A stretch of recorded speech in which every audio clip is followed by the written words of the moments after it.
Happy hump day here at Golic and Golic. The world descends on Super Bowl 60. And by the world, I mean my dad. We got our man on the inside. We'll see how he survived the fray at Radio Row and let us know how San Fran is handling the early portion of the big week. And old faces in new places, NBA trade deadline edition. We'll let you know some of your favorite aging millennial stars are going to be finishing out their season and maybe their career. And perhaps the most important update comes with an injury update for one of the best teams in the league. And I don't know if two Lions technically qualifies as a pride, but certainly a lot of pride in Amon-Ra St. Brown and Penei Sewell in Detroit. They'll join us to talk to these Lions stars about how Dan Campbell and company plan to get them back in the playoffs this year as we welcome in Mike Golic Jr., Mike Golic Sr.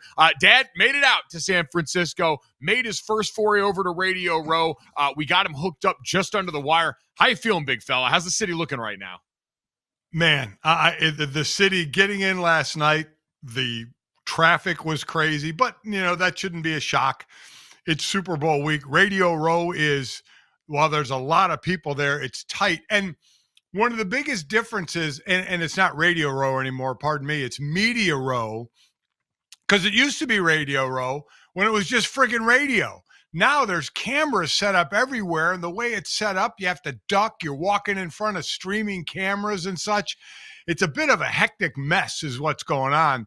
You know me, I'm a little old school. I kind of liked it when it was just there were TV sets and there were radio sets. Now it's everything sets. And I did 18 interviews this morning. I have no idea which ones of them were live, which ones were taped, which ones were streaming live, which ones were streaming taped. I have no clue. All I know is everybody knew you and was wondering where you were. Yeah, well, you can tell them I'm sleeping at home in my own bed until Friday this week. And based on the description you just heard, kind of thrilled about that at this point. So we'll see them all out there. But 18 interviews in the morning. I'm sure you've broken down this game every which way. So we will also enlist some help in doing that. Tedy Bruschi going to stop by. We already mentioned the Lions pair, but Dion Dawkins, great left tackle for the Buffalo Bills, going to join us as well. And then the fellas from Bussin with the boys as well, since we're going to keep it all in the FanDuel family. You know what's interesting here, Mike? I think you would be interested in it too, because you go around and do a lot of interviews as well here, is the talk is not a lot about breaking down the game. In all the interviews I did, it was more about, media row and football in general and coaching. And maybe the last minute or so of each interview was about the game. The game doesn't seem to be getting a lot of buzz, the actual game itself. Yeah, and I remember this in the past, actually, like the Houston Super Bowl year. And sometimes this is a product of the Patriots are usually not a team historically that's giving you a ton in terms of the player personalities, even with this new regime. But also, it is a lot of newness in here. The postseason in sports, and the reason dynasties are helpful is you feel like you get to know people. You feel like you've got stakes. And while this is technically of a rematch of a game, one of now 3 straight Super Bowl rematches that we've seen in recent years, it's one where all the parties involved are different. Mike McDonald's a second-year coach. Sam Darnold's a reclamation project that we've already kind of beaten the story into the ground. So it's difficult to kind of pull some of that stuff out. I was wondering how that was going to be this week, and I can't say that I'm at all surprised. I still think it's going to give way to a good game. I just think it's also harder for us to talk about some of this stuff, given the specifics of these teams that we've worn in. So we will continue to get going with that as the day goes along. We'll get some input from different people, not only about their team, but to Dad's point, some of the new coaches, the new moves made around the NFL. We'll look at some coordinator hires made, but man, the early portion of Super Bowl week remains dominated by the NBA, and today is no exception, as we thought we were going to come on and lead the show talking about James Harden, and instead, Anthony Davis moved to the Washington Wizards today, per Shams Charania and Adam Schefter, weirdly, at ESPN.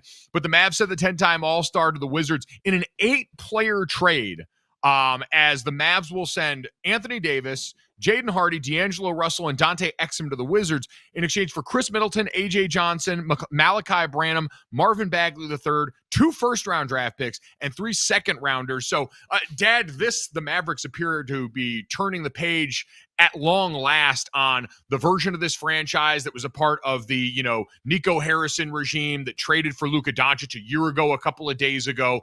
They get Anthony Davis out of here, which, for those keeping score at home, essentially means The Dallas Mavericks traded Luka Doncic for Chris Middleton in this return. Now they put the pin in that, and the Wizards, in theory, with Trae Young and Anthony Davis, feel like they're more in line to complete now. This one's certainly a stunner.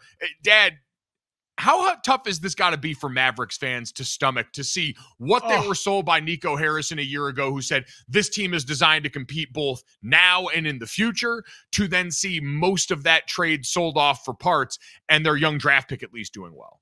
It is unbelievably stunning. When you thought it couldn't get worse, it got worse. Now you're building around Cooper Flagg, which I get. Listen, he has been a monster, especially in this last 3-game stretch of what he has done. And we've given the numbers for that. But you're waiting for Kyrie Irving to come back from an injury. You don't have AD anymore, and you traded away one of the best players in the game at a young age. So it is an absolute head scratcher of where they were in position to do something to where they are now, and how frigging far away they seem to do with they seem to be with actual pieces they had in place to do the thing that they wanted to do. It's got to be bizarro world for the Mavs fans. So this whole last year has been pretty deeply embarrassing for them, with the exception of Cooper Flagg, who they lucked into in the draft lottery and who has exceeded all expectations. Like, every time you watch him, he's incredible. The skill set's robust. There's a bright future ahead for him. And so in some ways, I do think it's smart, right? Anthony Davis ultimately only ends up playing 29 games in a Mavs uniform. And all the worst fears that people sold you about Anthony Davis's injurability end up proving true. So you rip the Band-Aid off. You get a bunch of picks and players back for him that you can hopefully use towards that future. You maybe lessen the need for Kyrie Irving to rush anything back, as that injury is still one that loomed large in this situation. And you do start to orient your future beyond the whole fiasco that Nico Harrison ushered you through. So I actually think when you combine it with that and the fact they dropped below the luxury tax this year, like, this ends up being a good thing for the Dallas Mavericks, even if it's that one final reminder of one of the most shocking and stunning moves made in NBA history. Weren't they in the Western Conference Finals? I mean, yes, they were. Weren't they poised to possibly take the next step? And they can't be further away. Now, you do have assets. I get it. But now you have to hope the assets hit when you had assets on your team that, oh, by the way, were hitting. So I get what you're saying. They were in a bad situation. They're trying to make the best of a bad situation. And overall, they probably are, but they're starting almost from dead scratch outside of Cooper Flagg. They are, certainly. But that being said, Cooper Flagg is a massive sell in that. And then again, we mentioned Kyrie Irving coming back, a huge help in that, since a lot of Cooper's successes come once he migrated away from starting the season playing a lot of the point guard that Jason Kidd wanted of him. So I don't know. Again, it's one of those things to me. The Anthony Davis acquisition, I think in 2026, with what we know at this point about Anthony Davis, always felt like this was a potential mine that you could step on. And so now for the Wizards on the other side, like, you have some star power to point to, and maybe a team that's more interesting to its fans than it's been in some time. But, you know, Trae Young and the warts that we know on his game, Anthony Davis and the lack of availability that certainly plagued him, is I think the most recent one was a ligament issue in his hand. So you wait and see what materializes there. But unfortunately, the bar is the floor for Wizards basketball at this point in terms of what I expect. And the far more interesting case is made for the Dallas Mavericks. So again, Anthony Davis out there, haul of players and picks coming back in their way is one version of this. And then we have the James Harden trade that we talked about yesterday a bit and heard a lot more about since. And I will say, it was a very weird feeling that came over to me. And again, James Harden traded to from the Los Angeles Clippers to the Cleveland Cavaliers. Darius Garland, a two-time All-Star, makes his way back to the Clippers. This situation appeared to come up pretty amicably, Dad, with James Harden and the Clippers, given his history at sometimes, especially Philadelphia, with how he's forced himself out of these situations. This one appeared pretty peaceful, and it's kind of colored my view of this, which I get is about money, right? James Harden had 1 year left on his deal. He wanted an extension that the Clippers weren't willing to give him at this age, considering where they are with their roster. Kawhi Leonard's only got 1 year left on his deal. So in theory, this Clippers team that probably missed the window that they're in right now, with a core of their roster that's old and can go on talented runs like this, but also breaks down in inopportune times, they got a chance to maybe finally turn the page next year. And it seems like they're inclined to want to do that, which I can't fault them for. And I can't really fault James Harden for saying, well, I don't want to stick around for that, even if I wax poetic about this being my hometown. And so he gets a chance to go to the easier side of basketball in the Eastern Conference with a team that was also underperforming and in theory needs him, even if we can all make the easy jokes about James Harden being ineffective come playoff time when teams need him most. I can kind of look at this and say, I get it for all parties involved. It's just hard to believe these quotes came from James Harden, who said, that he didn't want to feel like he was holding the Clippers up in their future. I wanted them to actually have a chance to rebuild and get some draft picks. I see an opportunity to win in the East. They have a very good team, coaching staff, all the above. And when asked about did he request a trade, he said that wasn't the case at all. In life, not even just basketball, when things don't work out, there are ways to end things in relationships without having to crack each other. Okay, maybe we just don't see a future with each other. Maybe we just outgrew each other. Whatever the case may be, I feel like our situation wasn't like that. Who the hell said that? That sure doesn't sound like James Harden, who knows how to throw a friggin' fit to get out of a team. This sounds like a mature James Harden, waxing poetic about changing teams. Yeah, I mean, listen, the situation with Daryl Morey seemed to be maybe an outlier. Like, again, James Harden now is going to be on his sixth team at this point. And someone pointed out when you look at the guys that were originally part of that Oklahoma City roster with him, Russell Westbrook, and Kevin Durant, I think it's like 18 teams between the three of them that they've been on. Like, It's very emblematic of how different this day and age is overall. And I know a lot of people bemoan that, but again, James Harden seems to be handling this better than most. Maybe tell-all stories from behind the scenes will come out after the fact and we'll find out it's more than that. And I'm sure people could still paint this as selfish, but I guess it's a brand of that I can understand. Like, James Harden clearly is not under the guise that he owes any of these teams anything. He is a man without a country when it comes to that. But, Dad, you've often pointed out, right, that teams will do the same things to players once they outlive their utility, and that while it feels personal, it is a business. So James Harden, while I wouldn't label this like player empowerment, I know that probably, sounds like it's being too generous towards him, but he really is the player that I think of that has flipped that idea back at management the most of once you outlive your utility to me, I don't care how it looks. I don't care how it feels. I don't care how it sounds.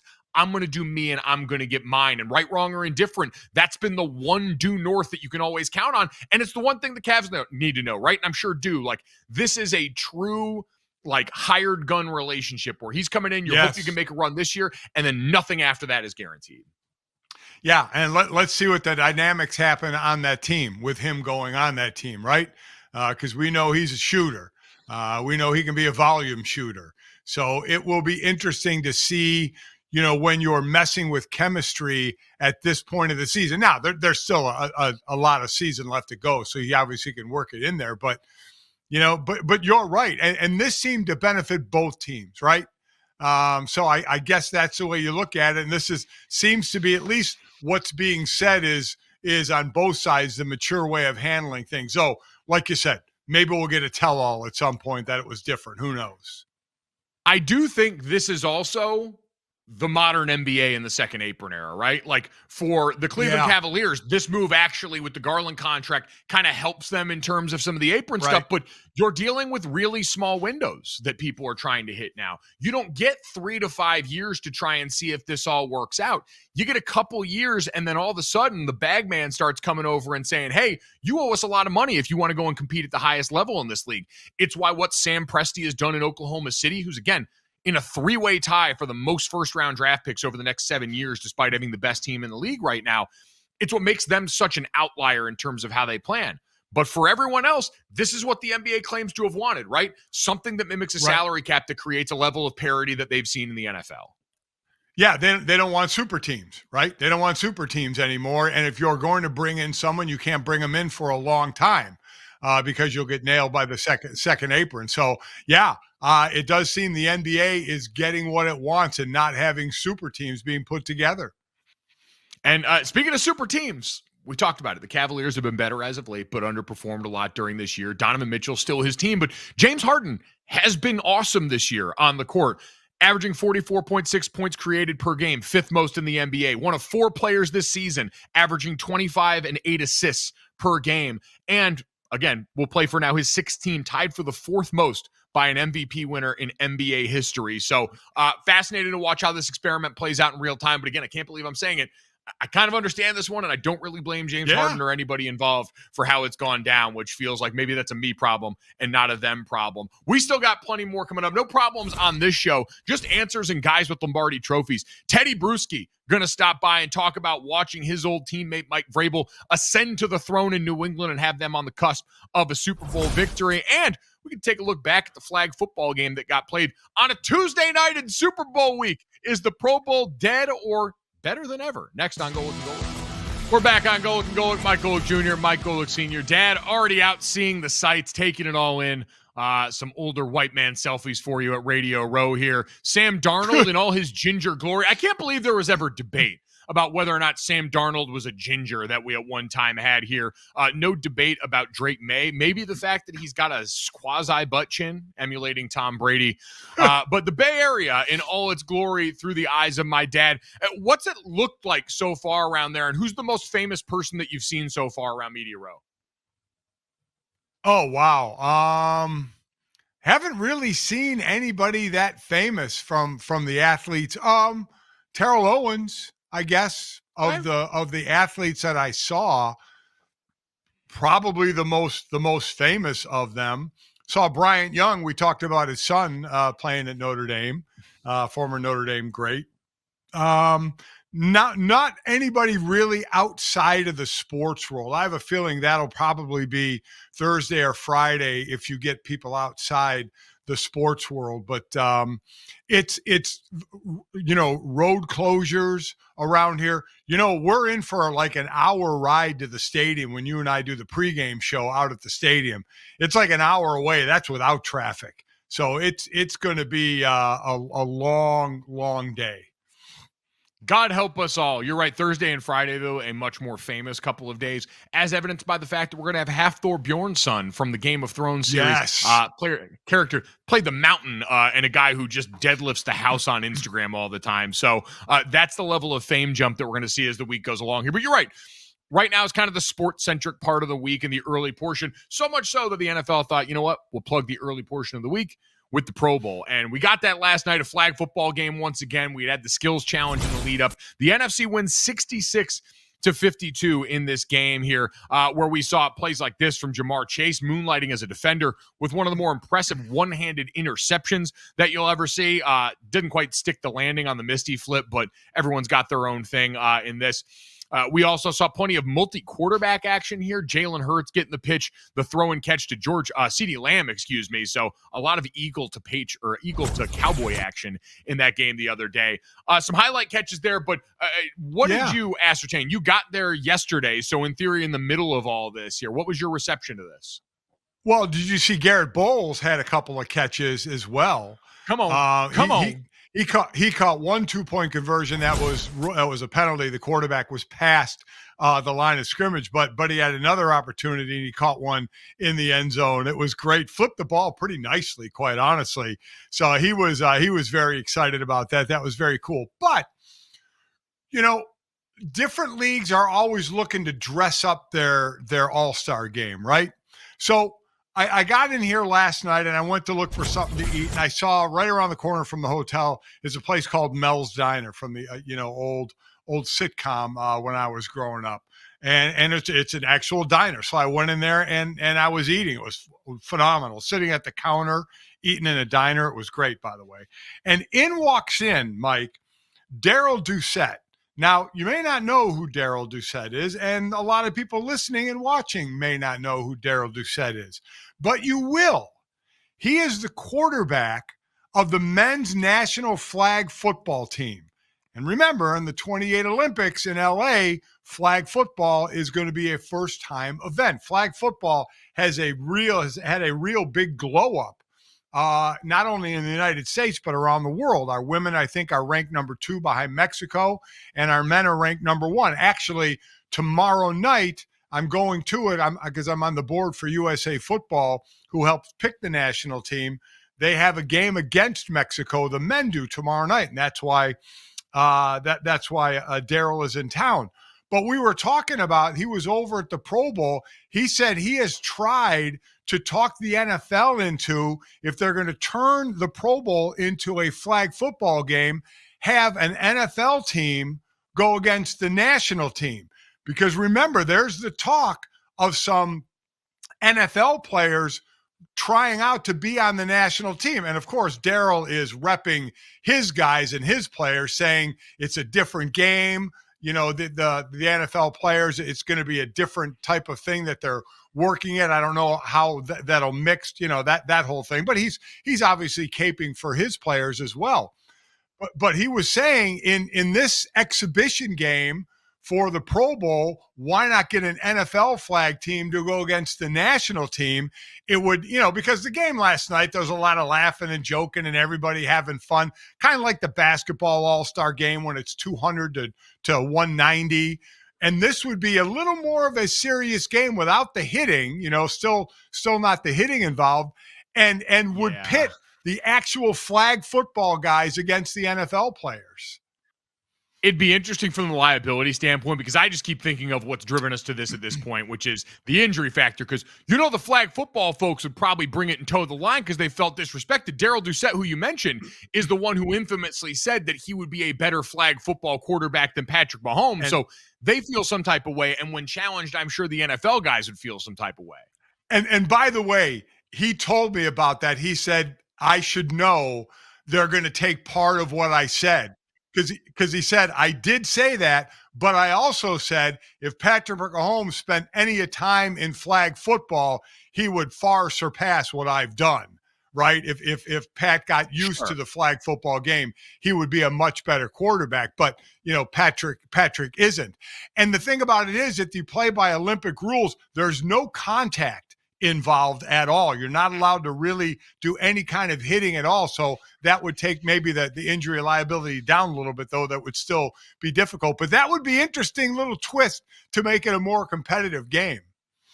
It's what we've seen. You kind of need a little bit of outside animus. It's why Four Nations was so great. It's what the NBA is going to try and mimic now. And you're right, with the NFL, I think because flag is going to be so important going forward for them, certainly in the Olympics, for everything you mentioned, it's an option worth exploring and an avenue that I think could be pretty entertaining for a game that right now looked like it was fun for those guys. Micah Parsons zooming around on a scooter. Everyone gets to have time.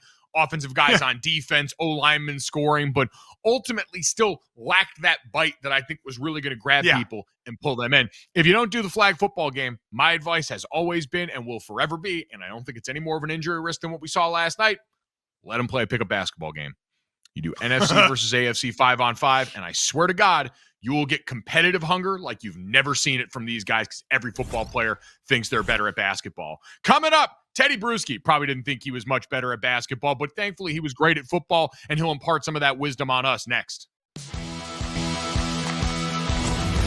Welcome back to Golic Golic. Mike Golic Jr., Mike Golic Sr. running around somewhere on Radio Row. Probably ran into our next guest, three-time Super Bowl champion Tedy Bruschi, kind enough to join us here now on behalf of the Abbott Heartmates program, which we're certainly excited to hear about the great work going on there. But Tedy, this has got to feel kind of like old times for you, right? The Patriots are back in the Super Bowl. They're being coached by one of your former teammates, and your former coach and the owner of the team, and Robert Kraft, have all been in the news lately. The Patriots, the center of the football universe, just like always, right?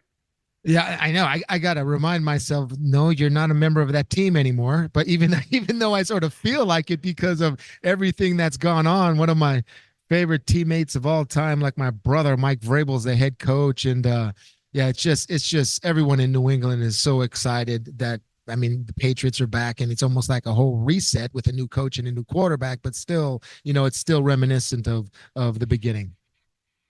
You mentioned guy that's like a brother to you. Did you ever, in the time that you were playing 8 years where you and Tedy Bruschi, or you and Mike Vrabel wore the same uniform together, was there a moment where you thought, oh, maybe this guy one day might be sitting in that chair and being a coach? I think over the course of time in the meeting rooms, the depth of the questions would come in, and you'd sort of look at him like that and think to yourself, yeah, that guy's going to be a coach. Now, a head coach in the National Football League is something you never really fathom and you don't really think about. But we all thought that, coaching was in his blood. I mean, pre-game routine was he'd go out there and run the route tree as a receiver and have to catch every ball. And I think to myself, why is Vrabes out there running a route tree? But that just sort of encapsulate his sort of understanding of all of the aspects of both sides of the ball. And obviously we'd seen him doing it at a high level in Tennessee when he was the head coach there, certainly rose up through the ranks. But I don't know, for you, like you said, you're not a part of the team anymore, but as someone who bled for this team, won with this team at the highest level, is it more meaningful almost seeing the next iteration of this dynasty come in the hands of someone who did wear the uniform the way he did? It does. I mean, I have an emotional attachment. I can't lie, just because of the relationship I have with the head coach. I mean, it's just, I mean, those, I mean, the players that you've played with, the relationships don't die. The kinships don't die. They last forever. You've been in text chains and phone calls, and you go out various places. I mean, from now all the way to when you played, it just doesn't end. And to see him, it's almost ironic seeing his techniques, his coaching techniques that, I recognize from what we learned together, and, what he might have learned from Bill, or what he pulled from when he was with the Texans or the Titans or everything. Just seeing him develop like that. I mean, it's almost, instead of like observing it, it's almost like I have a feeling of pride that he's doing so well. I'm sure that pride also extends to the way this defense is played during this postseason run. When you look at these guys as someone that was a part of great Patriot defenses, what stands out about the way they're playing ball right now? Probably just how timely they are. I mean, it's like, okay, you need them to block a kick. They even block a kick. I mean, it's, the Kaylavon Chase on how he came out of nowhere this postseason, forcing that bad CJ Stroud play. And then I think it was Marcus Jones that took it back to the house. I mean, it's just those plays at the right moments where they're doing the things that it takes to just make the big impacts in playoff games.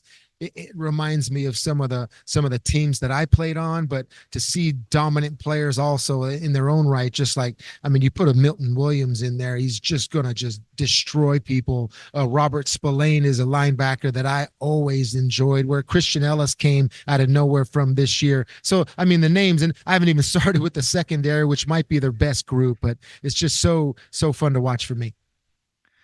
That group, awesome in their own right. The Seattle Seahawks defense been viewed as one of the best in the NFL all year long. When you kind of contrast the styles, what's different about Seattle and why have they been so effective?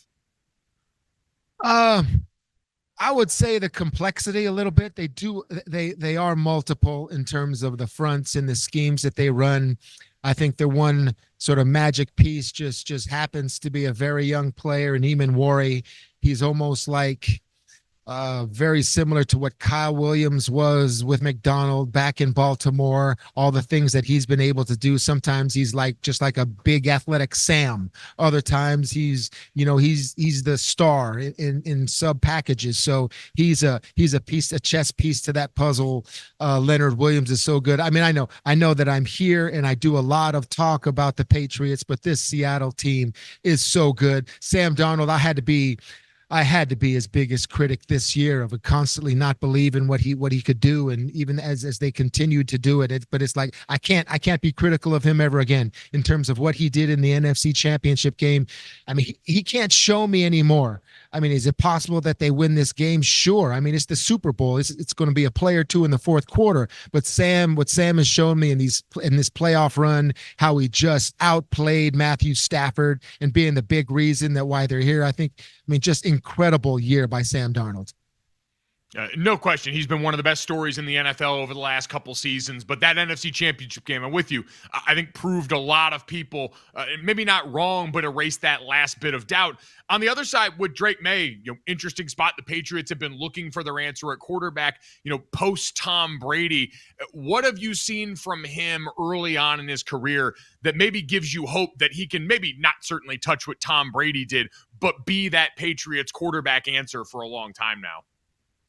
Yeah, I think he's shown the flashes that he can be that guy. I know he's gonna strive for consistency and do that in, week out. But I mean, really, I don't think they win this game unless Drake plays very well.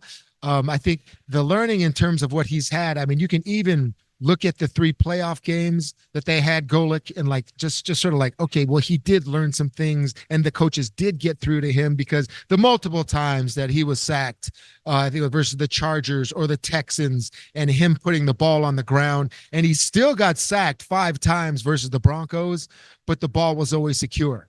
So what they're saying is getting through to him in terms of, it's what I love most about this team. It's like whatever game you're in, that's the one you got to win. Okay. And though that game versus Denver was one where you just needed to take that sack and kick the football. Now that's not going to be this game coming up, but still that showed sort of him sort of learning what wins football games, and especially playoff football. Impressive maturity from a guy just in his second season there in New England. Have you made a pick yet this week, Teddy? You got one on wax? I mean, who do you think I'm a pick, man? Yeah, I mean, even I'm on ESPN. I'm on ESPN Sunday NFL Countdown the last 2 weeks. I'm just like, fellas, just put up my pick. You know who it's going to be. I mean, I'm going to pick the New England Patriots. I realize how difficult this is going to be, Seattle fans. Believe me. Yes. I mean, I am on Sunday NFL Countdown, and it's we talk about both teams, and I'm going to pick the Patriots, but I know how difficult this is going to be because how good they are. I figured, just wanted to check and make sure. Teddy, we know you're here on behalf of Abbott Heartmates, the program that they've got going on. What can you tell us about what you're up to? Well, buddy, I'm a stroke survivor. I'm here with Damar Hamlin, who is a heart survivor. And what Abbott has done, I've had a close connection to Abbott because probably for the last 20, 21 years, because after I had my stroke, after my 9th year in the league, I came back, but they had to fix a hole in my heart, and they put an Abbott device in my heart. So I know the great things Abbott can do medically. The Heartmates program is one where we're not trying to sell anything, Golic. What we're trying to promote today is team, is community, is an organization where people can join and they can have a group. We call them huddles, Heartmate huddles. We're going to have one right after this session of media today. It's going to be virtual, but we've also done them in person where survivors can come and talk to other survivors, and you can talk to someone that possibly has the exact same device as you, went through the exact same adversity as you, and you can just talk and you can share. And that makes a comeback possible. I wish I would have had the guy, all right, after I had my stroke that that came back to play in the National Football League after putting that device in your heart and play in the National Football League, to talk to and say, hey, man, I got all these questions for you. Can you answer them for me? I didn't have that. That's what Heartmates is. They bring people together who have similar heart experiences, survivors that can have a group and a team. I can't think of a more important topic or setting where having a great teammate would be such a huge benefit. So awesome work, Teddy. Always great stuff. Appreciate the time. Enjoy the rest of the madness around Radio Row, but certainly enjoy that as well. Appreciate your time. Yeah, appreciate the time, Golic. Good to see you. It's always interesting, and the question about, when you see it in someone that they might have that. Like, do you remember a teammate of yours, Dad, that you knew, hey, this guy is destined for coaching? I know you talked about famously trying to, having a former coach of yours recruit you to the profession, but that seems to be something you kind of notice in guys pretty early on. Is there anyone you remember? No, not really. There were so many A personalities, maybe offensive linemen. I would say, and he did go on to coach in high school, Dave Alexander. I played with for a number of years in Philadelphia. He went on to coach in Tulsa, Oklahoma, high school. He was a head coach, assistant coach, won a couple state titles, I believe. So he was he wasn't the biggest guy around, but he was really technique conscious and cerebral, really fit kind of that coaching mode. He was really kind of the one. Other than that, we had a lot of really A-type personalities. Like, I always joke about Seth Joyner, one of the smartest guys I've ever played with in the NFL, and watching film and diagnosing plays. He was such a perfectionist. I could not see him as a coach. He would get so disheartened with players who couldn't do what he wanted them to do, that he would get so fiery, angry at them, that I think he would age right in front of everybody. But yeah, we had so many personalities, type A personalities, that would have a hard time going on to coaching. I mean, listen, God rest his soul. You mean to tell me that Reggie White probably wasn't going to go into coaching after? Didn't he try and teach you guys at some point during your time in Philadelphia? Reggie tried to teach us that hump move where he would rip, pull the arm out, and then come across chest and basically send an offensive lineman horizontal, a 320-pounder. He'd lift him in the air. And he was trying to teach us one day, and it was an abomination. It was just, we just cracked up at him. And he's like, oh, I can only do it. I can't teach it. And I think that's something with the greats, with the greatest, right? Where a lot of it just comes don't get me wrong, they work really hard at it, but they're just so naturally gifted that they just can't understand why you can't do it, right? Why an all-time great would try and teach me something. I couldn't get the hang of it, and they would be frustrated that I couldn't get the hang of it. And I'd be like, because I'm not you, all right? I can't do it like you. So I think there was a lot of frustration on Reggie's part. Yeah, no, I think that's why they say those who can't coach, and I'll put the addendum, those who can wind up in Canton. So good for them, Good for Reggie, and bad for everyone else here. So lots of fun stuff there. As we proceed, let's keep it moving here. Tomorrow, stacked guest list. Trey McBride, arguably the best tight end in the NFL. Another Detroit Lion in Aiden Hutchinson. DJ Moore, my dad's man crush, Fred Warner, and Thor Bjornsson going to stop by and tell us what it was like to crush the Viper's skull. Spoiler alerts for anyone who may not have watched that back in the day. Coming up next, though, speaking of teaching, let's see if Dion Dawkins can teach us how to eat soup on air next on Golic and Golic. Welcome back to Golic Golic. Mike Golic Jr., dad running around Radio Row, which means I get to spread out here and talk to one of the best offensive linemen in the NFL, and a man who I hope is taking a victory lap this week as we welcome in five-time Pro Bowl offensive lineman Dion Dawkins from the Buffalo Bills here with us now. Kind enough to give us some time. Dion, good to see you, man. How you doing? What up, man? How are you? I hate that I can't see you, but I can hear you. I can hear you perfectly fine. There we go. Honestly, you're not missing anything seeing me. I tell you that much here. But I'm glad people can see you, and I hope you're getting your flowers this week, Dion. You were a vocal proponent of the NFL having an award to celebrate the best offensive lineman in the league. They're going to hand out the first Protector of the Year this week. How's it feel for you, like a proud papa watching this award come to life? Man, I feel like a proud dad, man, and I'm glad that that the people know, man, like it took a lot. And for me to be a player, an active player, to get an award like this done, it means the world to myself, right? Like I can do a lot on the football field, but really your legacy kind of shows what you do off. And this is something that I did off and brought it on. So I'm glad that somebody will hold that trophy up. I'm honestly glad that I'm not even in the running, because if I did win, they would have said, oh, how does he make an award and win it in the same year? So I'm blessed that somebody will hold that award up and be able to say that they're the best offensive line or the best offensive big guy protector in the NFL. Incredible. And listen, if you'd have been up for it, I think it would have been understandable, considering you guys have had maybe the best offensive line in the league this year. You were an absolute hammer. You're fueled by chunky soup, which we'll get to here shortly. I love a man who brings his own soup to the table for all this stuff here. But you mentioned legacy, man. You're also defined by what other people think of you here. And I know it was a tough moment when you guys lost in the playoffs, but you getting emotional talking about your quarterback and Josh Allen here. Just how much does that guy mean to you in this team when you think about the Buffalo Bills?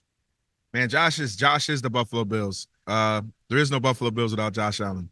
And I think that I would be honored to say there really is no Buffalo Bills without Dion Dawkins, right? There's no Buffalo Bills without the Pagulas. And I'm blessed that I am a part of something that's great, and I'm blessed to be a part of Josh's career. But seeing the kid tear up and seeing him after a loss, it broke me. Like, and I said this a couple minutes ago, it really broke me, man. And to knowing what that kid does on and off of the field and how much time he puts in and how much he wants to win.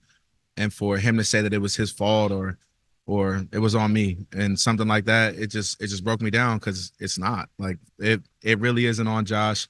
And I'm just glad that we have another year to shoot for the stars. No question. And change did come off that game. Sean McDermott, unfortunately, let go as your head coach. Saw you had a nice note for him on Twitter. Just how important has he been to your football journey as a head coach? McD is all of my journey, man. Without him, I wouldn't be playing tackle. Without him, I wouldn't be Dion Dawkins. Without him, I wouldn't be able to show my personality like I am able to. You know, one of the things that McDermott coaches and preaches is he preaches guys just to be themselves. And as you can see, I'm a loose cannon. I have a colorful hat on. I got chains on. I got glasses with lenses on. I'm sitting here chewing my chunky, and I'm just who I am. So with me being who I am, I'm thankful that McDermott is who he is. Well, that being said, Joe Brady, a guy you do know well, taking over as head coach. Why is he ready for this moment? Well, because he's been there and he knows who Josh is. And our team goes where Josh goes. So for a coach to understand who Josh Allen is as a player on and off of the field is the best way to start. The rest is putting the team together, and that's for the GM and him and whoever else to put those pieces together. But the best start is knowing who your quarterback is, and Brady knows who our quarterback is. Going to be incredible to watch you guys all go to work. I've seen you going to work on this chunky soup here. So obviously, Campbell's chunky soup has been a fixture around the NFL forever. What flavor did you go with?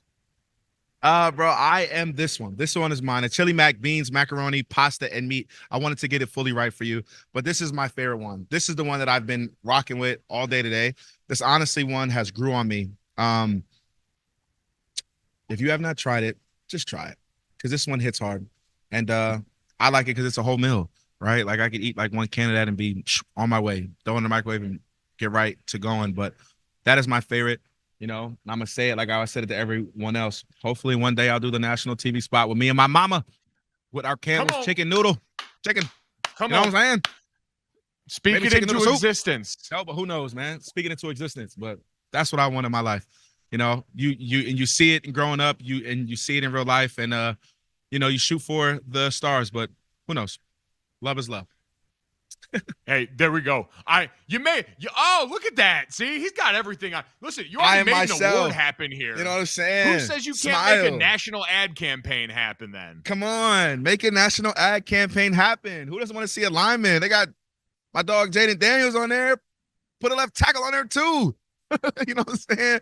But that's why I'm rocking and with Chunky, because they believe in me, and I'm thankful that they're that they even give me a shot, right? So with people that trust me, I trust them. You know, we'll work out everything. We'll see what happens. So hopefully you'll see me soon. All right, there we go. Fingers crossed on that one. We're all hoping for it, Dion. Hey, we appreciate time. Before we get you out of here, your guy we mentioned, 5-time Pro Bowler, saw Garrett Bowles get in the end zone a little bit last night in the flag football game. Where are you at on the current state of the Pro Bowl here? Are you for this? Do you want to see more changes? What are you looking for? I think the Pro Bowl can always get better, as anything can, but realistically, it can never not go away, right? Like, the Pro Bowl has changed my life, and it has changed players' life. Like, when I think of the Pro Bowl going away, I think of it jumping off of your stat sheet, right? It says 5-time Pro Bowler Dion Dawkins. Can you imagine if it said Dion Dawkins? That's it, right? Like, no, you want it to say those accolades. You want it to be that. You want to be a Pro Bowler. That's just what it is. I've been blessed to be a part of the Pro Bowl and played when we had pads all the way to where it is currently. So I'm blessed. I'm honored. And I think that the Pro Bowl should be and will always be, but they can always improve. We're going to keep trying ways, and I guarantee you I'm going to find myself to continue to be involved in making this thing better. But having it in the same week as a Super Bowl, I think is already a plus. So I think it's a thumb up for Big Snow. All right, there we go. Got the seal of approval there, as does the soup, as does everything else. Protector of the Year going out this week. Dion, this is awesome, man. Congrats on all your success. Enjoy the soup. Enjoy your time out there, and certainly enjoy your flowers for creating an award as an active player. Awesome stuff, brother. Cheers for me and cheers for you, bro. Ciao. He meant chow in the like eating sense, not even chow in the like overseas goodbye sense there. But it is pretty incredible that in a year's time, he went from speaking that to the podium to now us getting ready to see who's unveiled as the inaugural protector of the year this year. For anyone that needs an update on that, the top nominees are Garrett Bowles, who we saw catch a couple touchdown passes last night in the Pro Bowl, Aaron Brewer from Miami, Creed Humphrey from Kansas City, Quinn Miners from Denver, and Penei Sewell to go along with Joe Thuney in Chicago. So we can talk to Penei about what that means, but nice to see them get a chance to get acknowledged. I think it's going to be Garrett Bowles. He was one of two, I believe, linemen who didn't give up a sack in over 1,000 snaps. So I do think he's going to win the inaugural, which I'm happy, and I know you certainly are as a former O-lineman, that there's finally an award for the O-line. It's nice to see a lot of the interior guys get in on this too, and it seems spread pretty evenly among them. Like, would love to see it for Joe Thuney, who has just continued to show how versatile he is, how impactful he is at all these spots. Aaron Brewer, who is probably your favorite O-lineman's favorite O-lineman this season, with the Miami Dolphins, really resurgent group up front in Mike McDaniel's final year. So fun to see those guys get it. You got to be jealous of him walking around Radio Row with the soup. I know you were looking for snacks all morning here. You should have just stopped and grabbed some of that. I really should have. I didn't see him. I didn't cross paths with him, or I would have asked for some, because there was a serious lack of snacks. No doubt about that. He also mentioned something that I thought was pretty interesting in the ready answer about Joe Brady, which is, why is he ready? It's because he knows Josh Allen. Like, everyone there seems very aware, and Dion was pretty candid about that. Like, we're going to go as Josh goes, and that offensive line has a couple of guys up for free agency on the interior this summer, so it could look a little bit different there, but they understand Josh is going to be what carries them to that next point. And so for this team with Joe ascending there, and I know he said all the right things in the presser about looking forward to coaching the entire team, like, you hired Jim Leonard and brought him over to go and handle the defense post McDermott, since that was his identity.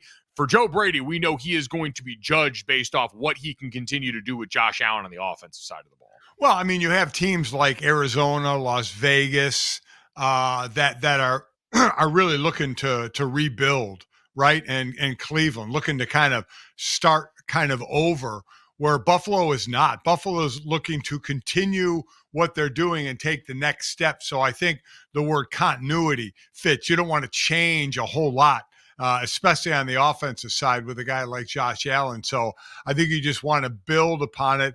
And I know they're looking for a different voice to take them to the next level, but you certainly don't want to change a lot. No, I would agree. And I think that's the tricky part in this, is figuring out, where do you put your imprint as a head coach now? Where do you find the ways that you can be different in a way that helps without compromising the parts of this that you know work? We mentioned some of the coordinators. We will get to other coordinator hire news as we sort of re-rack the ones made and try and find who might have the biggest impact this upcoming season, looking at their new homes. Speaking of that, coming up next, we got a couple of high-impact Detroit Lions getting ready to stop by with us. Amon-Ra St. Brown and Penei Sewell, fresh off a Pro Bowl appearance, going to stop by and talk to us about the next step for the Detroit Lions next on Golic and Golic.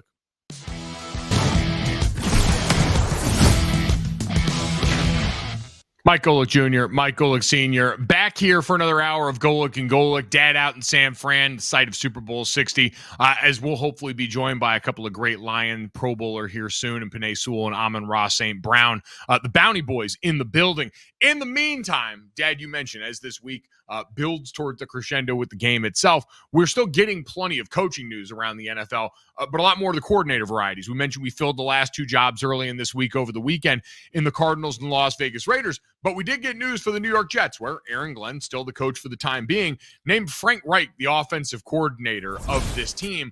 One of many new voices here. Frank Reich obviously spent the last year going back to college, helping out his old buddy Andrew Luck for a season, had formerly been the head coach of the Carolina Panthers as well for an ill-fated stint, and now here in New York. And Dad, this one's always interesting. Anytime you get a coach on the ice like Aaron Glenn is, with someone with recent head coaching experience and behind him at one of the coordinator spots, it does make me wonder if they're kind of building in the contingency plan for if and when they have to pull the ripcord.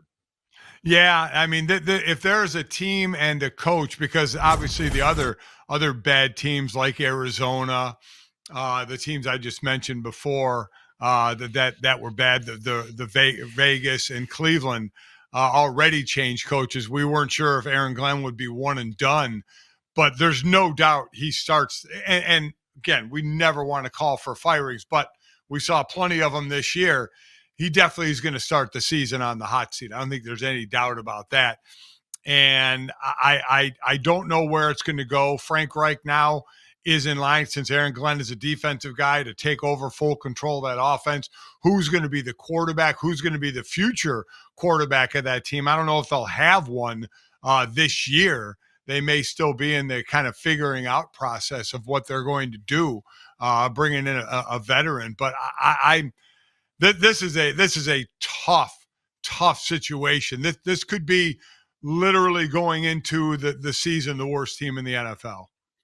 Yeah, and it's weird because there are other areas you look in that roster, the offensive line, the running back room with Breece Hall, where you can kind of squint and see what they've been trying to build for around the quarterback position, but unfortunately, it just didn't show up. Went 0 in the interception department last year on defense in a way that was perplexing, given how good Aaron Glenn had been as a coordinator in Detroit during his time there and what he'd been able to do when that defense was so oft injured the season prior. So rooting for him. Aaron Glenn seems like a good guy, obviously played for the Jets, knew the challenge he was taking on there, but it does open it up to the bigger conversation. So we've had a number of coaching hires made in the offensive and defensive coordinator roles. Nathaniel Hackett back in the chair as the offensive coordinator for the Cardinals, even though Mike LaFleur made it clear he's going to be calling the plays for that team. We mentioned already that in Buffalo, you're going to have Jim Leonard as the defensive coordinator. Jeff Ulbrich sticks around for the Atlanta Falcons. Brian Daboll hired in Tennessee. When you look out in the sea of coordinator hires that we've seen made this offseason,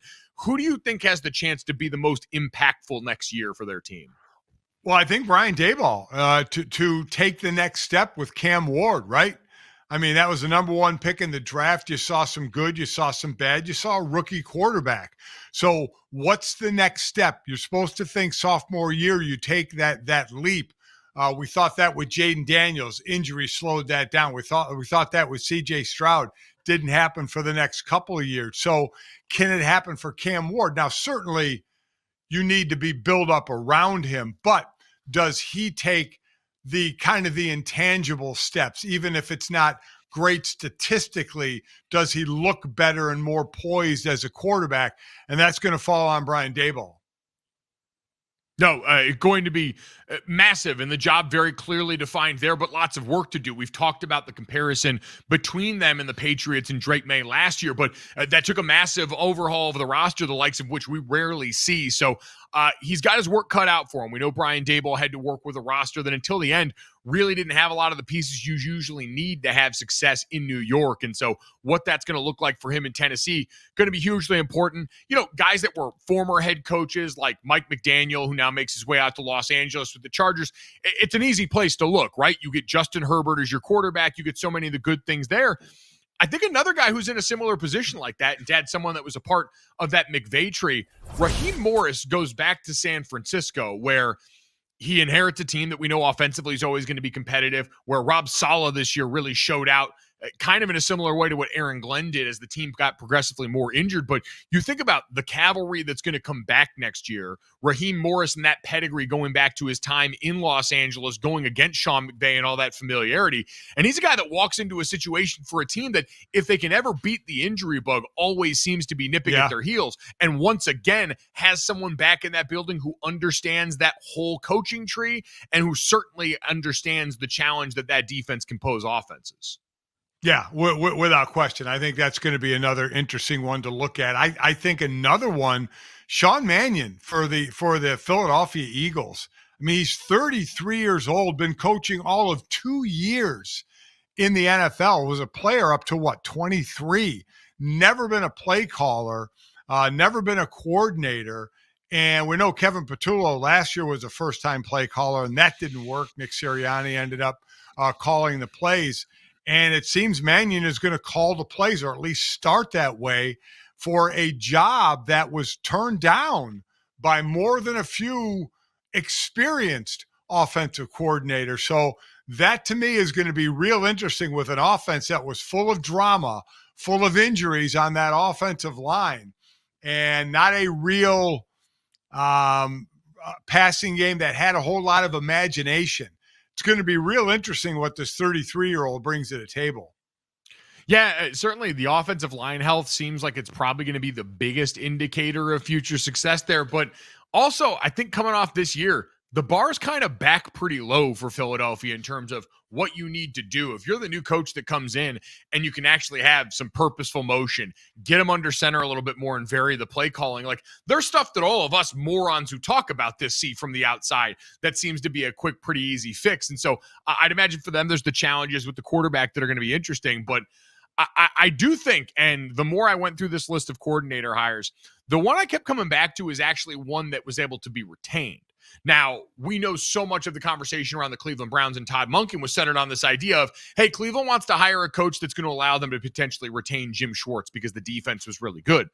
Someone who already pulled that off after a resurgent year for the ages on defense was Kevin Stefanski in Atlanta. Like retaining Jeff Ulbrich as the defensive coordinator for a defense that went out there and completely flipped the script on what they were able to do rushing the passer. Now, part of that was talent acquisition, right? Jalen Walker, James Pierce, Leonard Floyd all come over and form this three-headed monster up front. But then you draft well on the back end to go along with, with the guys that you've got there. And I think that stability to go along with what Kevin Stefanski we think can bring as a measure of consistency in the offense. It's incredible for Atlanta, who has an opportunity like we talked about yesterday talking to the Panthers guys, where anyone can win this division. And so having that stability on a side of the ball that made that improvement, I thought one of the bigger retention hires in this offseason, considering they made the move at head coach and GM. Yeah, I think two pretty big, really three. Schwartz, if he did in Cleveland, Ulbrich in Atlanta. Do you think there's any chance Schwartz comes back after what we saw from Todd Monken yesterday at the podium? Because I think that's highly unlikely now. But I guess my point is, where is there an opening? Where is he going to go? I don't know where there's another. And I'm not going to lie, I don't have the list of available defensive coordinator spots, but I don't know if there are any. The musical chairs may have stopped there. So I think he may be there. And then Brian Flores getting a huge salary bump to stay in Minnesota, getting paid like a head coach. Hey, listen, you could go and coach the Raiders defense and get Max Crosby as your Myles Garrett substitute and figure out the rest as you go. I'm not saying, I'm just saying we'll see how far Spike can carry him. Coming up next, though, we'll see how far Beef can carry us here as we look forward towards a Super Bowl with some of the best in the business next on Golic and Golic. Coach McDonald. Yeah, we'll come to Bussin with the boys. I'm gonna paint a situation for you. It's the fourth quarter, 26 seconds left. The second goal on the one. You're down by 4. Are you gonna run the football or are you gonna throw it? Oh my God. Is beast mode the backfield? Are you gonna call him and get him in uniform and finally hit him the football? That's within the realm of possibility. Coach, thank you. Don't show your hand. By the way, I had nothing for you other than go blue, sir. Thank you for everything. Right. There we go. All right, for more reporting, boots on the ground, Will Compton, Taylor Lewan from Bussin with the Boys, kind enough to join us here now on behalf of the folks at FanDuel. Fellas, were you guys impressed at how quickly he dodged that question? That was like Coach Speak 101 from him. That's a true professional, man. Anytime you're in the Super Bowl, you don't get there by accident. That's always being ready for any question that's going to be asked. He handled that with grace and poise. Yeah, we knew that obviously he wouldn't say probably, what he would doing that. But I love that he had the wherewithal of bringing up beast mode and Marshawn Lynch, because that's where I was hoping it'd get to. I can say he seemed to know it right away. So that conversation a little different than the one I saw you guys have with Vrabel. If anyone missed it, go check it out. Awesome. You guys obviously have had a close relationship with Vrabes going back to your time in Tennessee. But I know how it is. Like you got a relationship with your coaches after you're done playing and the one that you got when you're on the team. So how different is what people see in that interview, you guys busting balls now, with who Vrabel was when you guys were playing for him in Tennessee?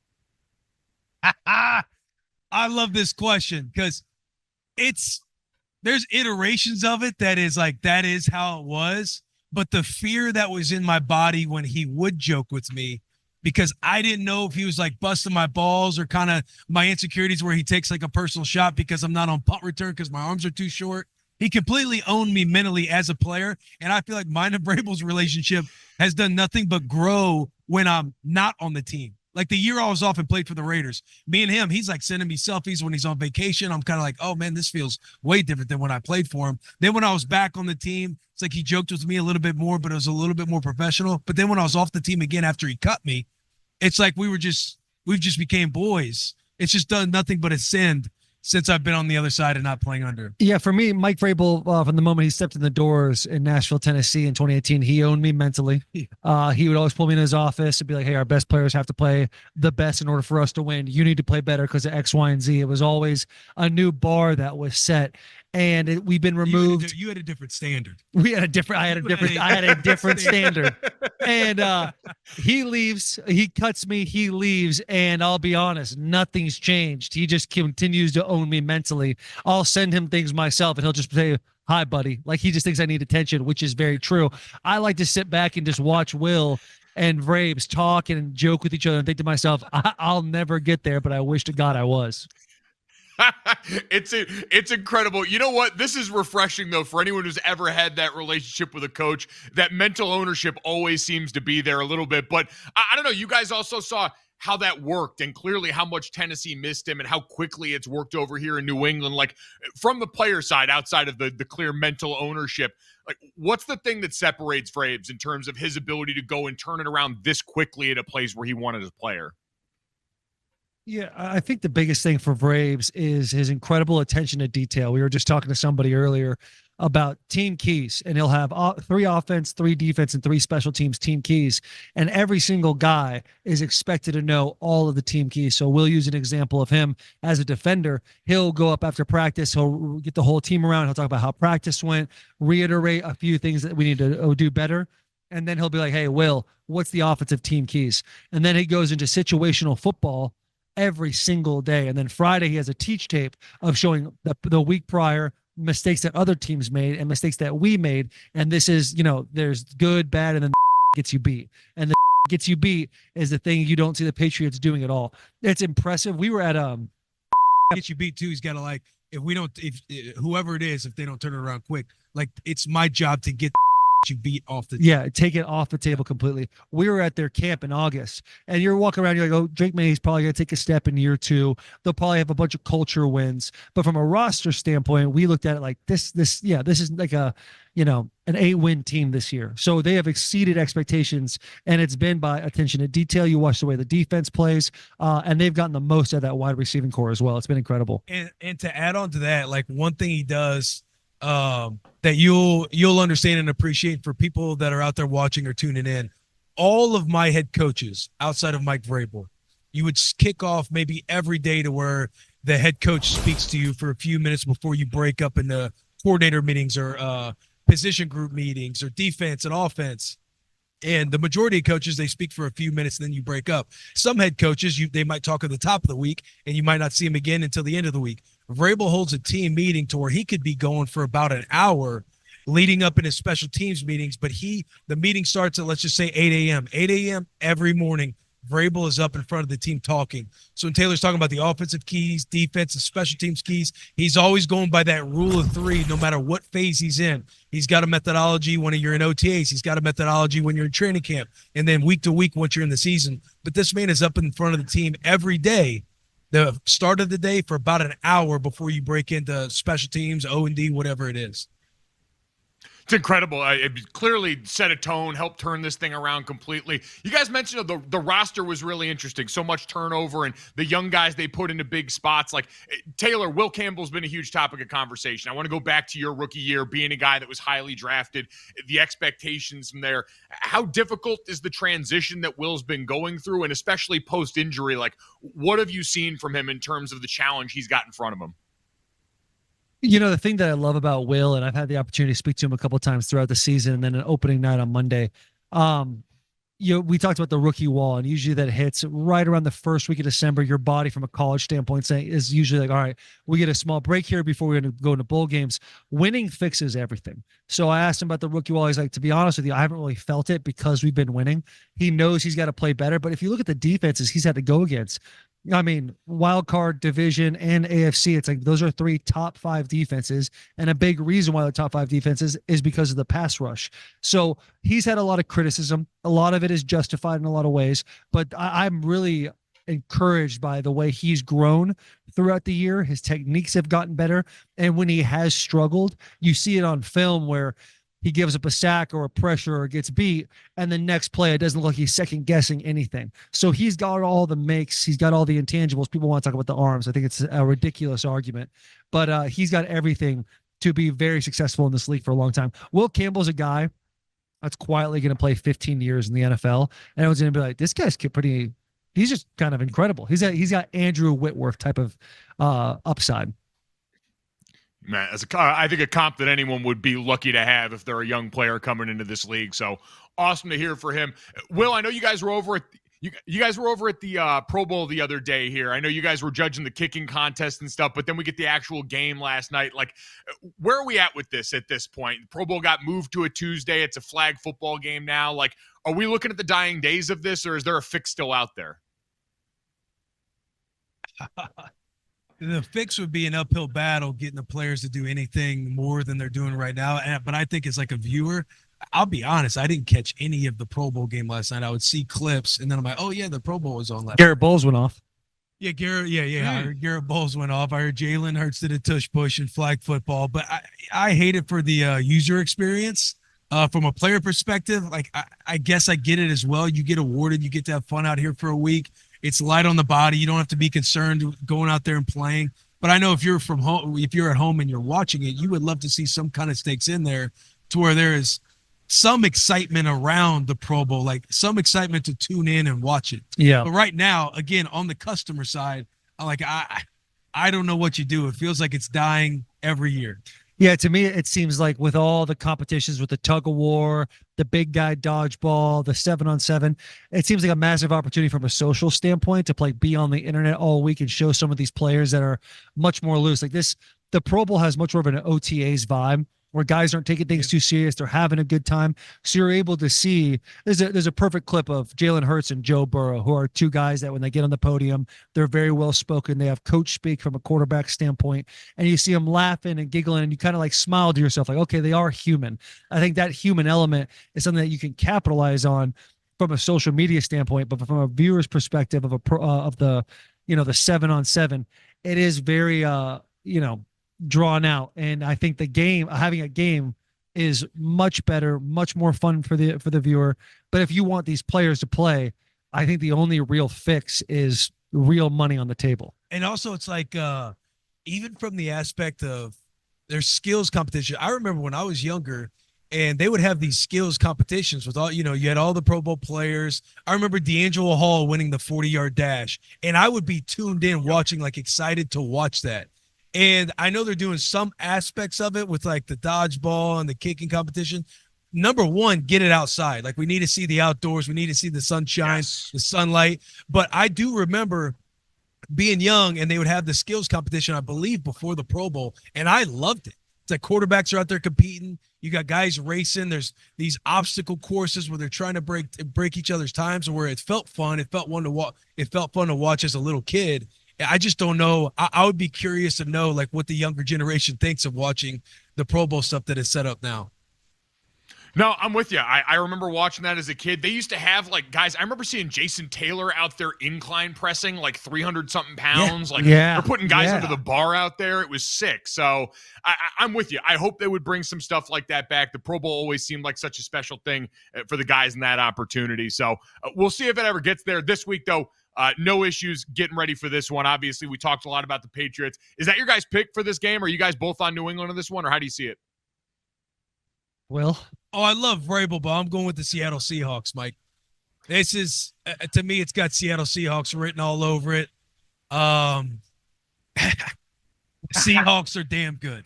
Seahawks are damn good. Seahawks are the best team in the NFL. That's exactly what they are. This, to me, is 2001, 2007 Giants, Patriots, where big, like double-digit underdog type of things when it comes to the line. This one's only 4.5. Vrabel having 2 weeks to prepare. I see an upset coming. I'm taking the Patriots, but it's not out of the realm of possibilities that it's a blowout with the Seahawks.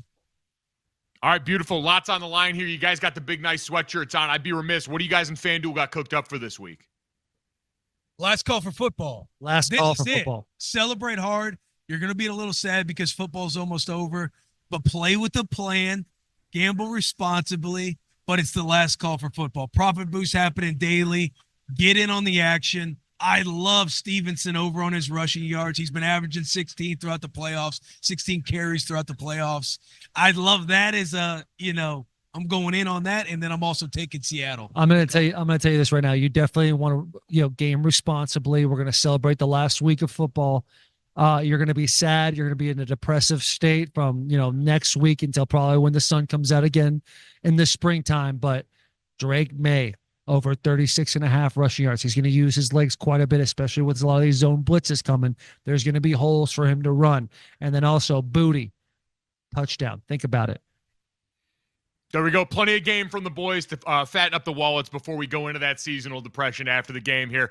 Check out Bussin' with the Boys. Always awesome stuff. Fellas, enjoy the week out there. Hopefully see you Friday and Saturday, man. Talk to you soon.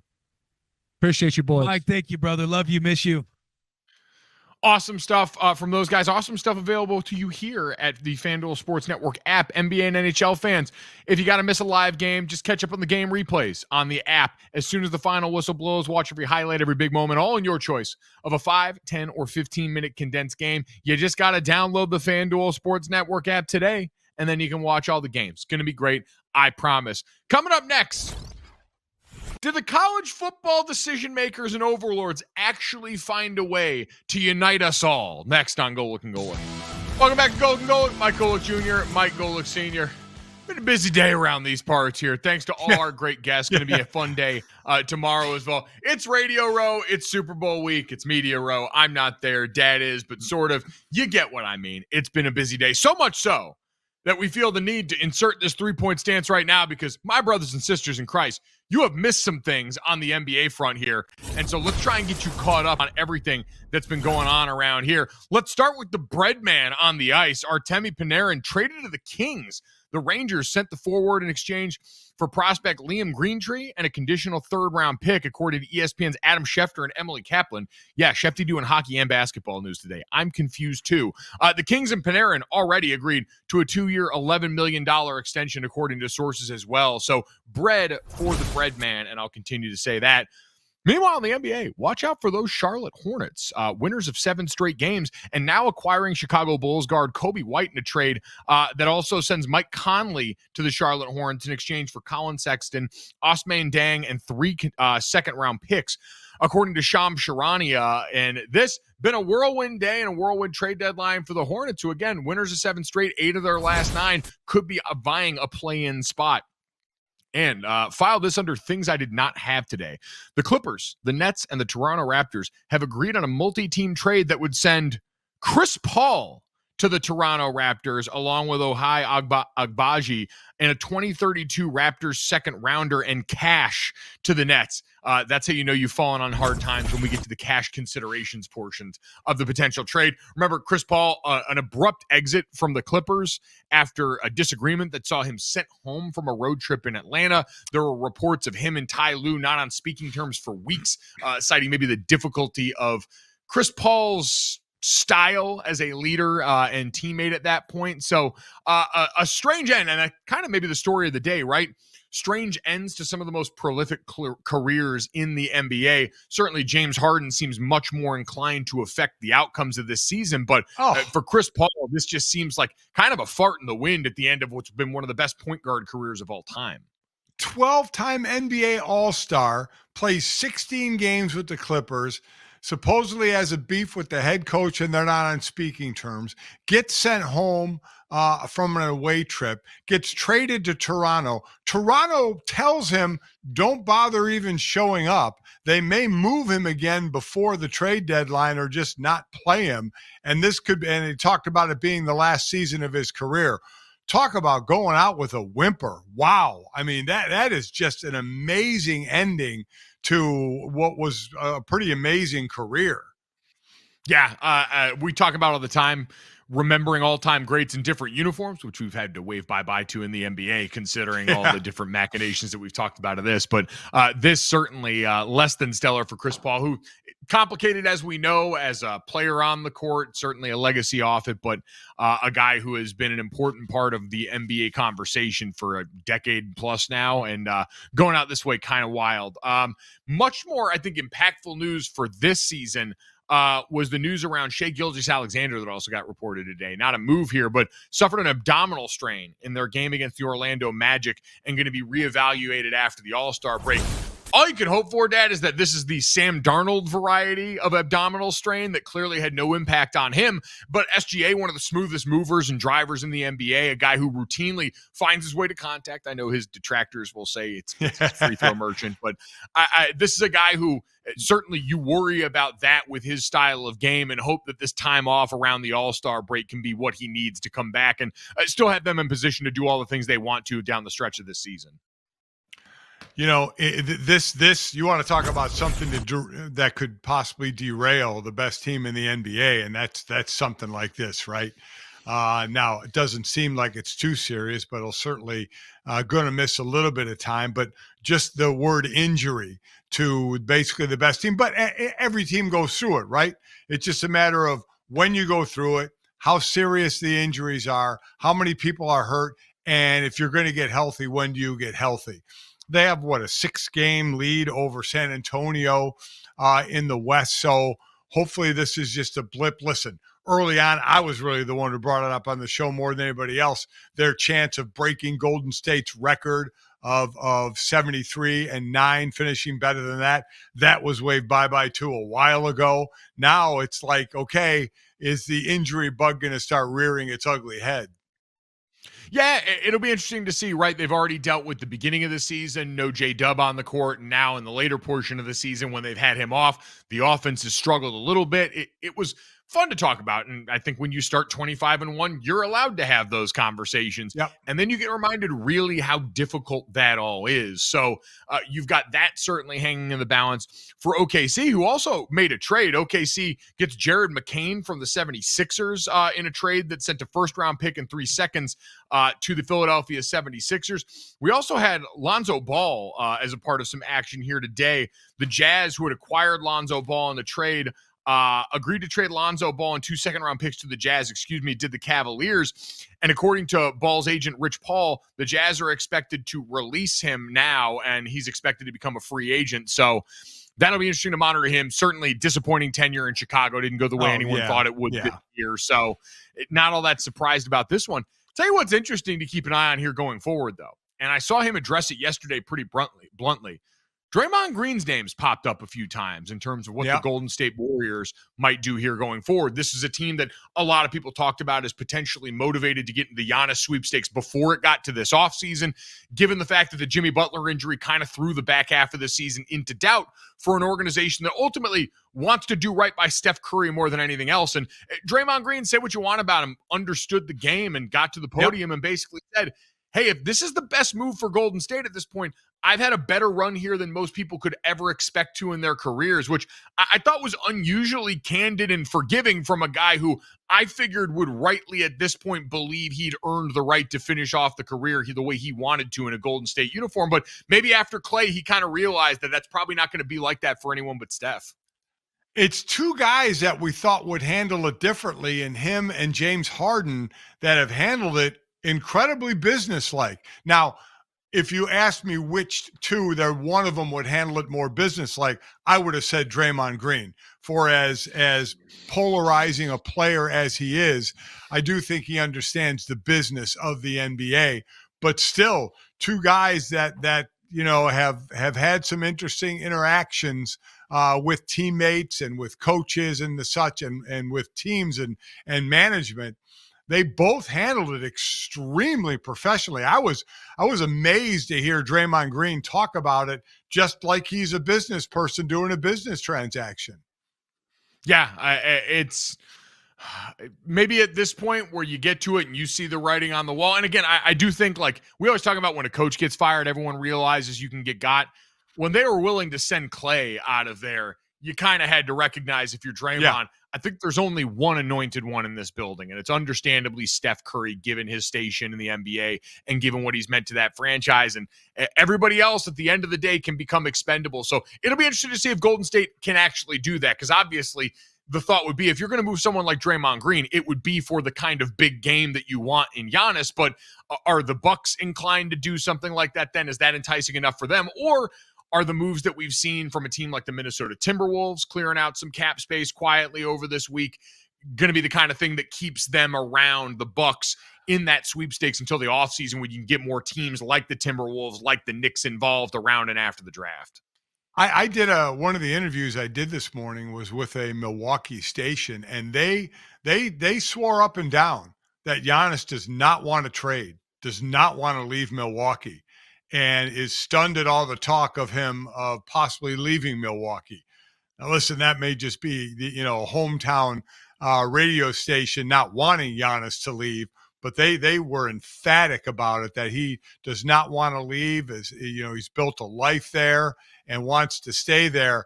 I was inclined to hear this person talk about it with such fervor that I almost believed it. But I don't know what to believe, with what you hear coming out of Giannis's mouth about it at times. Yeah, I mean, God, in a day and age where misinformation runs rampant and we've all been worn down to the point where it's hard to know what to believe from anybody, it's kind of the perfect encapsulation of the Giannis situation, where we have heard so much from him, from the people around him, from the reporting on this story, for a guy that always, in fairness and defense to the folks in Milwaukee, like, I understand they've got to be exhausted because the national media at large has been trying to trade Giannis for years now since they won that championship, right? Because Milwaukee's not a sexy enough story for them, because it's more fun in the NBA at times to talk about trade hypotheticals than it is some of the regular season games. But it really does seem like it's different this time around. And I do wonder if you're the organization, right? If you're the Milwaukee Bucks, obviously having Giannis there makes you perpetually relevant, puts butts in seats, gives you one of the bright stars of this game to sell against in a way that very few franchises have the ability to. And we talked about this for years with OKC. What Sam Presti's done is made all the more impressive by the fact that they had those guys and then they ended up sending them away. And they weathered the lean years there where it was one or two guys coming in there, but replacing a group that had you in contention year in and year out. You do wonder if Milwaukee at some point says, hey, we might be at the end of our rope in terms of what we can try and put around him. The Dame Lillard failed stuff, obviously the Miles stuff this year. Like, maybe they're thinking we need to get as much as we can while he's still close to being in his prime to give us the best chance of sticking the dismount to this. Maybe it's an organizational thing.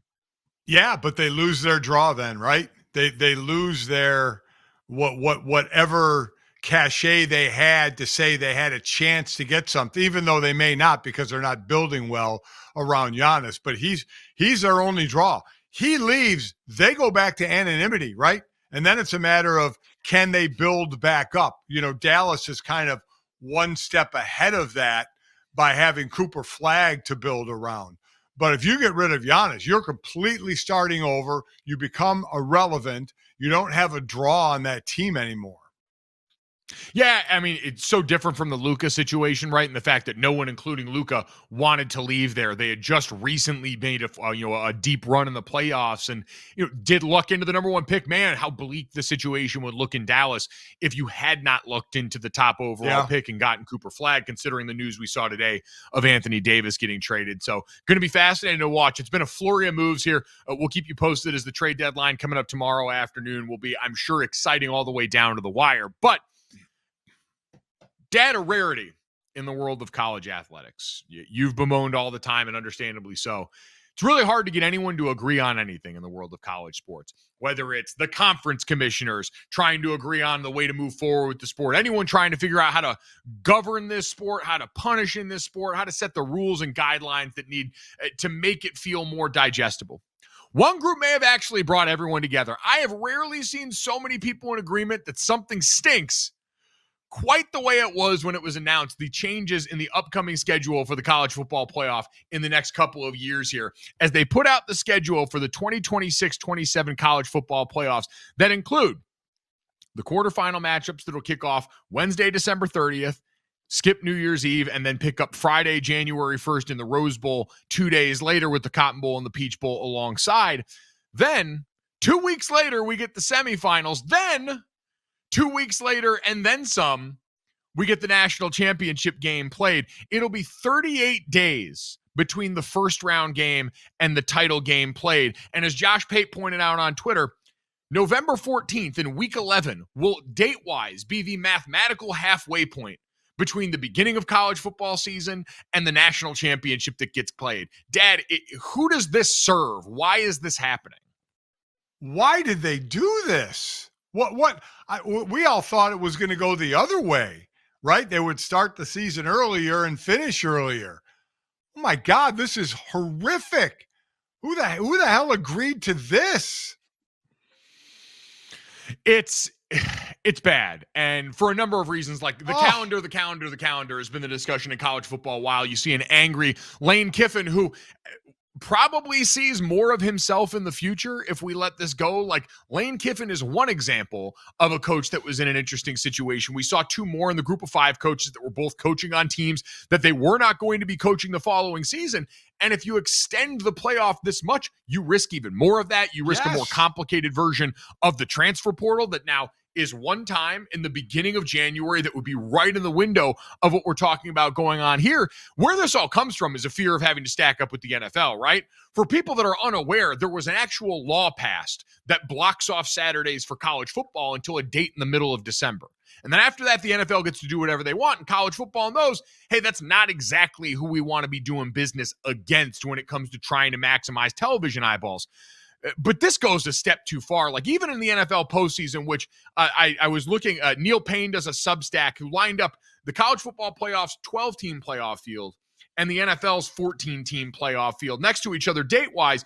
And when you look at the wild card round, or in this case, the first round of the college football playoff, and how far they are from their championship event, the NFL's wild card round is on average 29.2 days before the Super Bowl is played, while the college football 12-team playoff in the first 2 years has been on average 31.8. We're reaching the outlier this year because at least in the NFL, you get the 2-week break before the Super Bowl. But besides that, it's every weekend in between. Yeah. In college football, we're talking about a 2-week gap between the semifinal and the quarterfinal, and then a 2-week gap between that and the championship in a way that just does not feel like it helps anyone out in keeping the interest of the sport that late into January against the NFL. I don't know how people who decided this said, yes, this is a good idea. This is what we're going to do. What possibly could be their reasoning? I'm amazed at this. I'm not gonna lie. It's the first I've seen this. I'm stunned that this they're going backwards. Well, again, I think it's all out of fear of having to compete with the NFL. Like, I truly think that, and trying to wedge things into an arcane bowl system. But for so much, and we've heard a lot of people publicly push for, hey, move college football season all back to week 0, start it earlier, have fewer breaks. The one thing that you could sell me, and I know it's not why they did this, because none of the decisions involved here are made for the benefit of the fan or made for the benefit of the players involved. These decisions are all made to line the pockets of the people that benefit from the television contracts of this, to try and maximize the amount of eyeballs in these games, because that's what makes this whole thing run. But moving it back that way, the only thing you could rationalize is, hey, we are continuing to add games to the bodies of these players without a bump in pay. Like, technically, it is a revenue share, but we know college football's version of that is a lot messier than the NFL, where, hey, if they're going to add an 18th game, it's a 50-50 revenue split, and everyone's going to see that direct bump in that. And you've got to collectively bargain it. This is forced on the players. And so at least having added time for recovery in between these games could assuage some of my fear of what the toll it takes on these guys looks like over time. But even that still puts these guys in a tough spot where you're overlapping with the time that you have to declare for the draft. You're overlapping with guys that are once again going to be put in difficult positions with their future when it comes to the portal, enrolling in new classes. Like, pushing further into January goes so far counter to what almost everyone who's boots on the ground, the coaches, the administrators, the people in the sport, think is what's best for the future. I don't think the ends justify the means. I mean, I get what you're saying about more rest time, but all the other stuff that it mucks up, I think this is just a horrible move. Yeah, no, and to be clear, I don't think that's the reason they're doing it. I'm not going to give them the credit of actually thinking about the young people involved in this, because I don't think that's the case. And again, for fans, this is so it's a difficult prospect already because for fans of these teams, and Indiana last year showed up and showed out. It was their first run at this ever. Obviously, the largest living alumni base, the stat that we all learned during that. There were going to be a lot of people wearing Indiana colors in the stands. But for everyone else, for the teams that are pretty regular in there, saying, hey, you got to buy tickets to 3 or 4 games in this process is pretty difficult for people to stomach. And spreading it out over that long a time period, asking these coaches and players to stay away from their families, asking everyone to maintain their focus for that long in a world where that's difficult. I don't know. I still think the ultimate answer to this is going to have to be major overhaul at once. And I think the difficulty for them here is I don't know if they were going to be in a place after this season to say, yeah, we're ready to move everything back to week 0, do the things necessary there. And so they got to put out a schedule for the upcoming years. But as we stare down the thought of even more expansion, the thought of trying to do this with 24 teams like the Big Ten wants to seems insane looking at the way it's stacked up right now. There's no way that's going to happen. And you're right. Now, trying to go back to what everybody thought was going to happen to a week 0 and finishing early, you would be changing it by 3 weeks. You're talking about we would be talking about finishing it at the beginning of January as opposed to the end of January. It's crazy. I mean, I don't think this makes much sense at all. And again, you're right. They're not doing it for the players to be able to have 2 weeks in between games. The players, just quite honestly, just like in professional sports, the players are the last ones thought of. Yeah, I think ultimately, you just get compensated better in the pros. Exactly, or at least in a more uniform way where your voice they at least pretend to hear and have to legally hear based on the document that everybody signed here. It sounds like the folks on Capitol Hill are still resistant to the whole idea of players being employees thing, which is another thing that just slows the progress from getting us to where, unfortunately, the train is going. The brakes have been cut. We're going towards that point anyway, and the longer you resist is how we wind up in situations like this, where not being proactive basically forfeits your ability to control what happens next. And right now, what happens next is we get nice 2-week gaps between the quarterfinals, semifinals, and the national championship. So get ready to learn late January college football next year, freaks. It's going to be a wild ride. Coming up next, our wild ride to the finish here includes one of the greater innovations in modern times coming to a clubhouse in Chicago near you next on Golic Golic. Welcome back to Golic Golic. Golic Jr. and Sr. Happy hump day in Super Bowl week. We're going to get Dad out for some rest so he can go back into the salt mines of Radio Row tomorrow and get ready to go. Plenty of fun coming up for us then. But in the meantime, we'll finish off with 4th and Golic. This is a fun story I've been waiting to tell about our alma mater. There's been tons of snow in the Midwest in South Bend, Indiana, which prompted this. So originally, Liam Devine built an igloo in the middle of one of the quads on Notre Dame's campus. It prompted 2 senior RAs in Wesley Bonurba and Martin Soros to try their hands in building with ice and snow. What resulted was an ice chapel built out on the quad in Notre Dame, aptly dubbed St. Olaf's Cathedral, that actually ended up hosting a real live mass. It was estimated that 2,000 or so students from Notre Dame, Holy Cross, and St. Mary's, the 3 schools in the area, came out for a mass set on the quad. Apparently, over 1,500 hosts were distributed as communion was celebrated out there on the quad. Dad, this one of the funnier, cooler, like truly college moments and quintessentially Notre Dame things I've ever seen. The patience it had to take to build that, the detail is amazing. I wouldn't have been able to have that patience. And let's hope that's left there now, right, until it melts on its own, that nobody destroys that. That would be horrific. But I mean, you can't be the one who would be caught anywhere near destroying that work of art. And again, to keep in mind, the Notre Dame, like the Basilica of the Sacred Heart on Notre Dame's campus, one of the most storied monuments in any college and certainly religious buildings on any college campus across the country, seats about 800 people. They expect about 2,500 people came to this mass that was actually said by priests on Notre Dame's campus out there in the middle of the freezing cold here. So safe to say that mark has truly become a sacred place on campus that I'm sure will be given that level of reverence going forward. But you also know that students go out on Friday and Saturday nights and come back to campus, maybe not in the best mindset. Wow. And you would hate for someone to do something stupid. Boy, you just assuming the worst in people in a beautiful story here. I don't know why you got to bring it there. You know how many- They got bikes you know that how can many- throw in trees. Else, you would have done it, wouldn't yes, you? every You would have been. bike- You would have been the.